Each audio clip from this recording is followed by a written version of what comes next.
Question posée, faut-il étendre cette AMP aux couples d'homosexuels? Alors c'est une question très générale, c'est-à-dire qu'une des façons de la poser, c'est jusqu'aujourd'hui, les indications de l'AMP, comme son nom l'indique, sont purement médicales. Stérilité, impossibilité physiologique, pathologique d'avoir des enfants.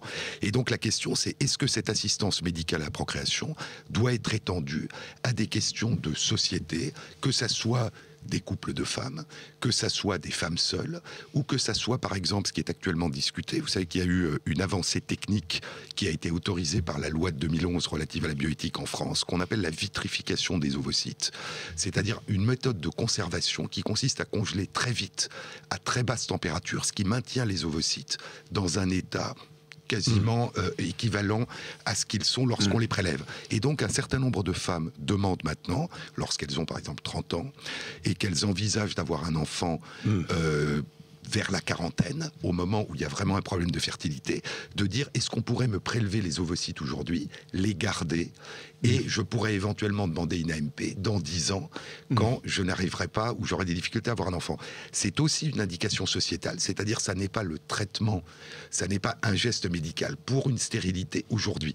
Donc toutes ces questions, je crois, méritent une réflexion. Sont sur la table, méritent réflexion. Est-ce que d'une certaine façon, vous savez, le psychiatre suisse François Ansermet dit que ces questions d'indication sociétale de l'AMP sont des questions où le désir croise la science et la médecine. C'est-à-dire, est-ce que la médecine doit intervenir uniquement, comme c'est le cas aujourd'hui, pour pallier des problèmes de stérilité, ou est-ce qu'elle doit répondre aussi à des désirs, à des questions sociétales? Alors sur l'AMP, le président de la République vous a saisi, vous confirmez pas encore? Pas encore, c'est-à-dire que tout ce que nous avons eu, c'est cette dépêche que vous aviez vue, que le président de l'UNAF, après son entretien avec le président de la République, a dit que le président de la République lui a dit qu'il saisirait le comité consultatif. Mais pour l'instant, nous n'avons pas encore reçu de saisine. Vous n'avez pas été saisi pour l'instant. Si vous êtes saisi, votre réflexion va durer combien de temps? Alors, nous avons décidé de nous saisir nous-mêmes la semaine dernière. C'était un peu avant. C'était l'une de nos réunions plénières qu'on a une fois par mois le jeudi dernier,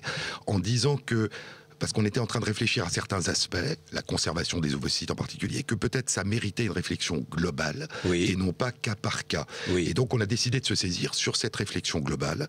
Et cette réflexion globale des indications sociétales de l'AMP, nous pensons qu'elle mériterait des états généraux, c'est-à-dire des panels citoyens qui se réunissent, qui réfléchissent. C'est-à-dire que ça va durer plusieurs mois. Ça durerait plusieurs mois.